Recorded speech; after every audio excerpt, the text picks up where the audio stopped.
With that, Mr. President, I see that my friend from Maine and the chairman of this great committee that we're going to make sure is able to do its work. I yield to her. Mr. President. Recognizes the senator from Maine. Thank you, Mr. President.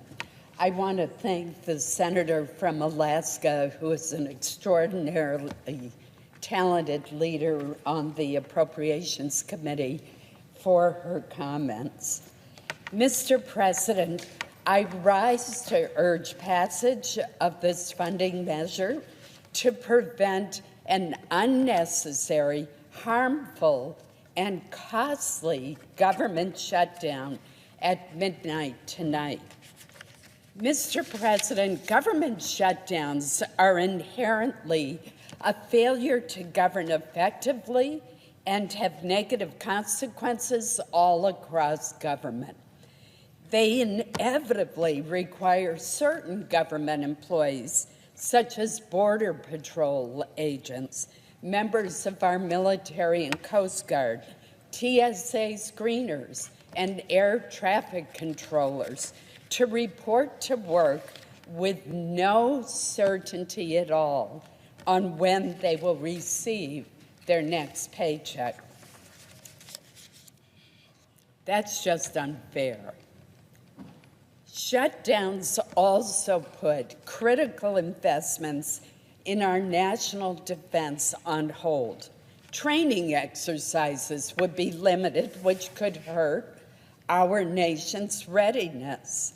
New programs would be paused, delaying new capabilities from getting to our warfighters. That's why we have always in the past avoided CRs for the Department of Defense. At our borders, the men and women performing vital law enforcement activities would have to do so without pay and without the assistance of support staff, putting more pressure on frontline operators. Other harmful potential impacts include curtailed operations for the Veterans Benefits Administration, resulting in the closure of education and GI Bill call centers, and the suspension of career counseling and transition assistance for our veterans. The closure of our wonderful national parks to visitors, increased travel delays as the onboarding of additional TSA agents would stall, and some FAA employees would face furloughs, and costly delays for projects at the Army Corps of Engineers and critical water infrastructure projects. That is just a very partial list of the harm that would be done from a government shutdown. This unfortunate situation that we're in with a continuing resolution should, however, have been avoided. The Senate should have finished these bills last year, and I called for that repeatedly, as did many other members. Senator Murray and I worked as a team, provided leadership, consulted with the members of our Senate Appropriations Committee.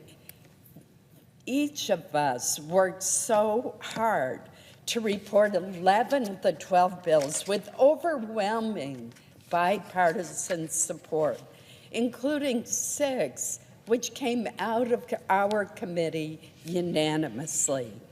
Unfortunately, these bipartisan bills languished on the calendar for months, never being brought to the floor for consideration.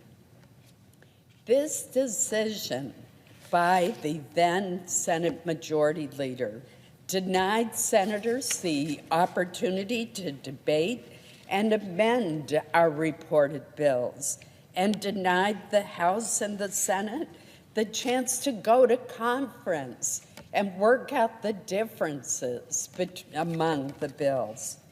Similarly, attempts since January by House Chairman Tom Cole and I to reach agreement with our Democratic counterparts regrettably were not successful, despite my making 5 good faith offers. Now, Madam President, that opportunity is gone. A year-long CR is by no means my first choice, but our focus now, given where we are, must be on preventing a government shutdown. For the most part, this is a straightforward CR that simply continues fiscal year 2024 funding levels. Now, it does include, and this is important, a number of needed anomalies that are aimed at addressing pressing needs. For example, the CR realigns funding in the appropriations accounts for the Department of Defense to meet current global threats and cover the cost of pay raises for junior enlisted personnel. It provides increased funding for housing assistance and for what is known as the WIC program for women, infants, and children to maintain support for these vulnerable families. Within the Department of Homeland Security, the continuing resolution includes targeted increases to support ICE operations, avoid furloughs of TSA airport screeners, and to fund much-needed pay raises for members of our Coast Guard. It also includes increased funding for the FAA so that more air traffic controllers can be hired to make our nation's airspace safer. Madam President, we can delay no longer. It is essential that the continuing resolution be adopted today in order to prevent a harmful government shutdown. I urge its adoption.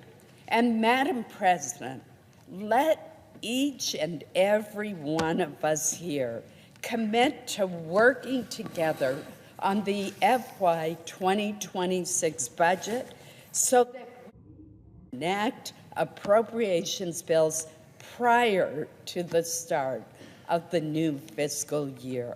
Thank you, Madam President.